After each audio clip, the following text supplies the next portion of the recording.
I don't have any questions. Comments? Just a couple quick observations. First of all, I'd like to thank the mayor for coming and doing that presentation. It was very helpful, and thank you, Andy.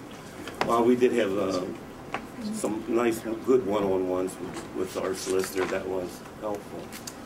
And I'm glad that Joe made his recommendation, but I just, before I get into talking about that recommendation, I would also like the folks in this room to know, particularly the employees, that I spent 8 years on city council working with the mayor.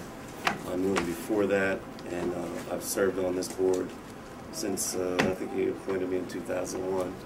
I served at his pleasure, and it's been a pleasure for me. I'm not so sure after today if it would be a pleasure for him.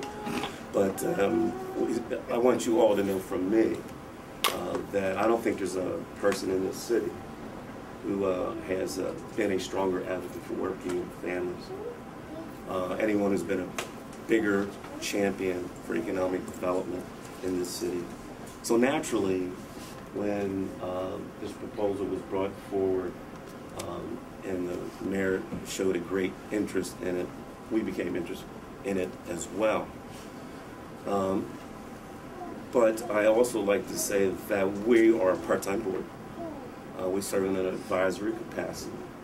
So we're not experts on these types of big transactions, even though we've been part of bond deals, garage deals, and other, I should say, projects. We often rely heavily, as you know, on advice that we get from experts, financial experts, legal experts, and then finally our own in-house professionals who also give us advice, so that we can then look at the details and try to work our way through them. About a week ago, maybe a little less than a week ago, maybe a little more, we sat in an executive session, and Joe Link, our executive director, who is our in-house staff expert or professional, sat here and told us that he could not, nor would he recommend to this board that we vote in the affirmative for this contract unless and until the issues that were talked about here with the union, specifically Article 29, and well, it was characterized as a breakup. It's been characterized as a payout of up to $2 million. Until those issues were resolved, would not, could not make that recommendation. We're here a little more than a week later, and is now recommending, and to my knowledge, the union issue has not been resolved.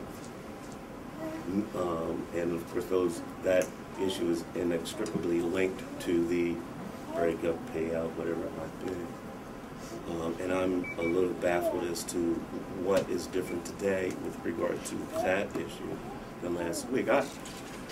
And I would also like to say that I'm not a person who thinks that, contrary to rumor and innuendo, there's been a lot of it. That happens all along big projects and in politics.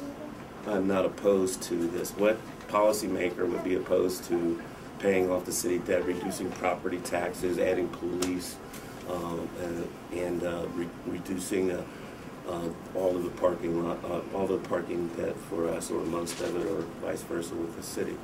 No parking, no policymaker is right now would object to that, but I'm a little perplexed. Perhaps Joe has been persuaded, but not persuaded apparently on those two facts. Those two things remain.